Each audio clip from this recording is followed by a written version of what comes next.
Let's chat about using events to monetize your podcast. Events can be a magical experience for everyone when done properly. As everything has fully opened up after the pandemic and people are trying to add events as a revenue stream again, I'm seeing a lot of missteps. It's unfortunate because there are a lot of talented people with a lot of wisdom to share, and when they fall into any one of these traps that I'm going to talk to you about today, people get discouraged, disappointed, or even hurt unnecessarily. It's avoidable.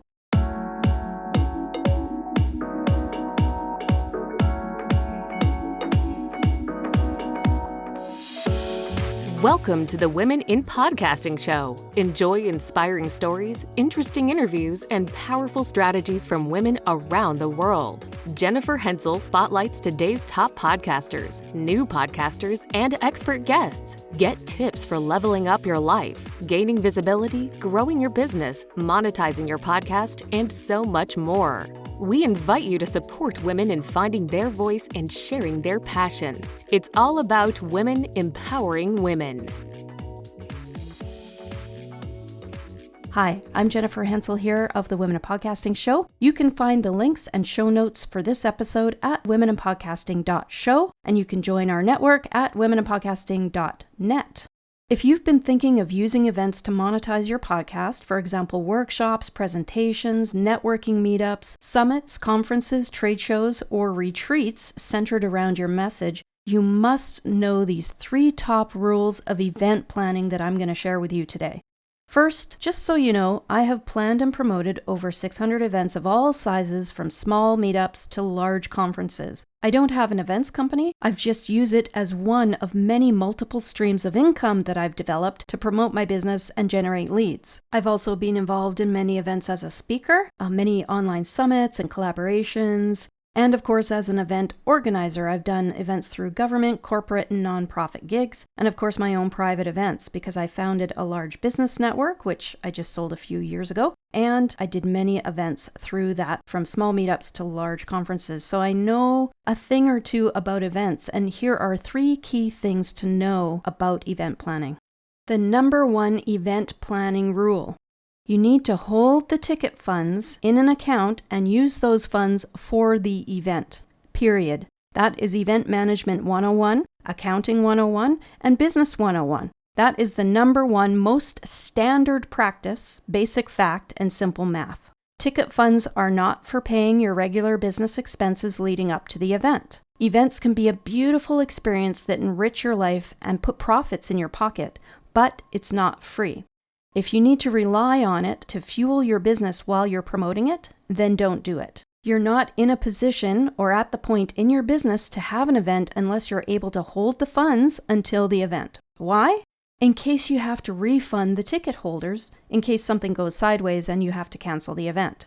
And any profit you make from the event, after paying the event expenses, you get after the event.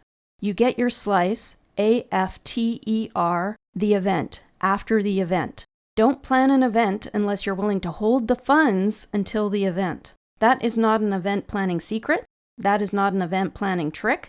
That is a basic and essential event planning fact and a business management fact. Very, very basic. That's the most basic business part of planning an event that there could ever be. You need some capital and a plan to manage the ticket and sponsor income to make it work.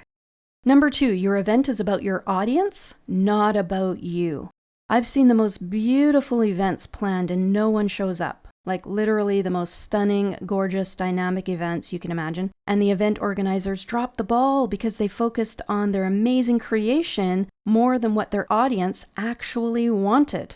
It's the classic 80-20 rule, right? They spent 80% of the planning, such as getting awesome speakers, beautiful booths, the itinerary and outline, working with sponsors and venues and all of that stuff, and only 20% on creating the community and attracting ticket sales from that community, and finding out what their community wanted. So guess what? No one is entitled to ticket sales or sponsors, no matter how brilliant and how beautiful the event and message. No one. The 80-20 needs to be flipped. It's not about entitlement, it's about listening to your audience and true, actual community building. So that leads us to number 3. Foster a sense of community around your message long before your event. Connect with real people in your community, not just the top players in the industry. Be warm, friendly, responsive, open, and inclusive. Remember, building a community is an ongoing process, and it requires genuine engagement and relationship building. One way to do that is with a poll in your community about what they really want. Continuously listen to feedback and adapt to the needs of your audience.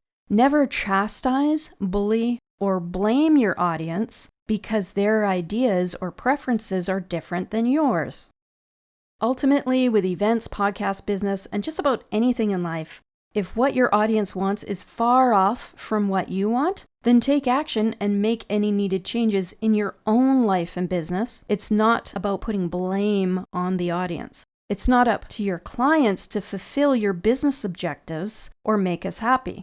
You are responsible for managing your own expectations and outcomes. If people don't like your event or program or something else you've created, that's 100% on you, and that's okay. That's how life and business work.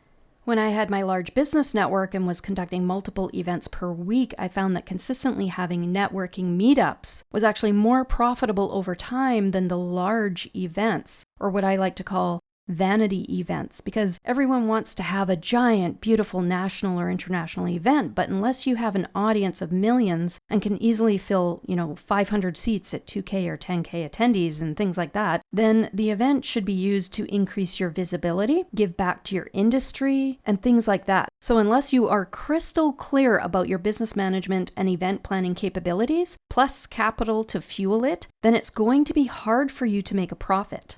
Events are kind of like books. They can generate leads, they can get your foot in the door, but they aren't necessarily huge income generators, right? For solopreneurs and independent podcasters. They can increase your visibility, but if you think you can just wing it and use an event as one of your primary income generators, then, well, there's a flaw in that plan. That's not really a plan at all, and you and others along the way can get disappointed and hurt.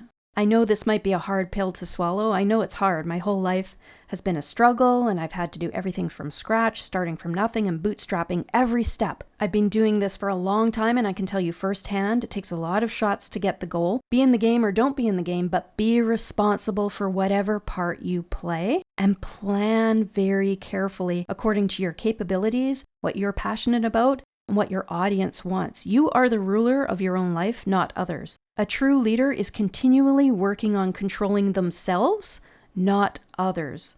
So that's why I created a series of masterclasses that can help you with growing your communities. My most recent one is called Group Growth Masterclass. Learn how to build a thriving community and turbocharge your traffic. And you can find that link in the show notes at womeninpodcasting.show.